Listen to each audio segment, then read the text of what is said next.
saat ini Bayan dalam kondisi bisa dikatakan apa ya, desa baik khususnya sebagai sumber mata air yang ada di Bayan, sumber mata air yang ada di Bayan ini sedang kondisi yang tidak baik-baik saja. Kenapa saya bilang begitu? Karena setiap tahun saya melihat debit air itu makin kurang. Sementara kebutuhan air untuk masyarakat baik secara untuk irigasi, air minum, itu sudah mulai ada kegelisahan di beberapa masyarakat.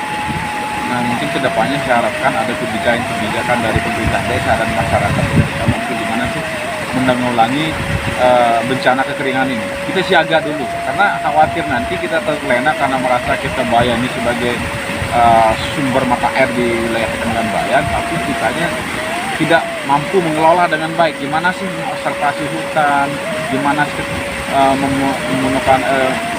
memampaikan air dengan baik dan tepat sehingga masyarakat tidak lagi nanti di musim kemarau ada kekeringan-kekeringan yang menyebabkan pertama kebutuhan manusia secara pribadi, secara individual, baik secara kelompok termasuk pertanian. Dan kedua,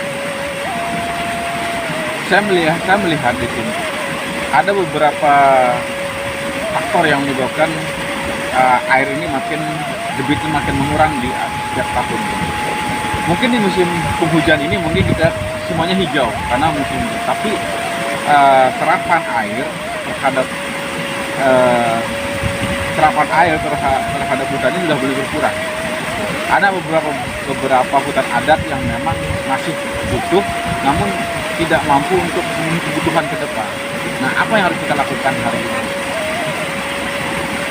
Maka saya pikir ayo kita mengkampanyekan gimana merawat hutan, terus membuat tempat-tempat lahan hijau, mengkonservasi hutan adat yang kekurangan air dan tidak mengurangi aktivitas manusia seperti yang dicontohkan orang tua kita masyarakat adat Bayan, gimana dia menjaga hutan itu. Mereka masuk hutan itu pada saat ketika mereka membutuhkan sekali terkait pembangunan rumah adat. Setelah itu mereka tidak akan masuk lagi ke hutan.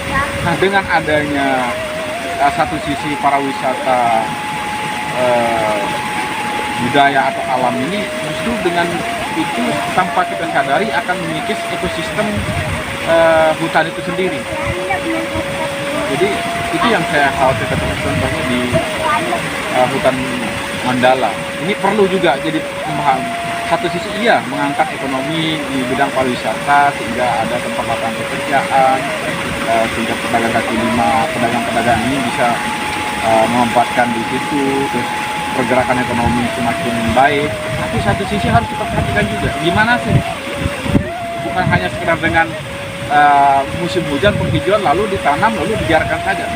Bukan seperti itu yang saya inginkan. Tapi gimana konsepnya betul-betul matang, sehingga nanti masyarakat dan anak cucu kita bisa menikmati hasil apa yang kita terima dari leluhur kita maupun orang tua kita. Kita ini hanya disuruh menjaga, melestarikan, tapi kebanyakan tanpa saya sadari juga membuang sampah. Saya sendiri nih membuang sampah sembarangan, padahal kita merusak lingkungan secara sederhana saja. Mungkin cuma itu yang saya bisa sampaikan.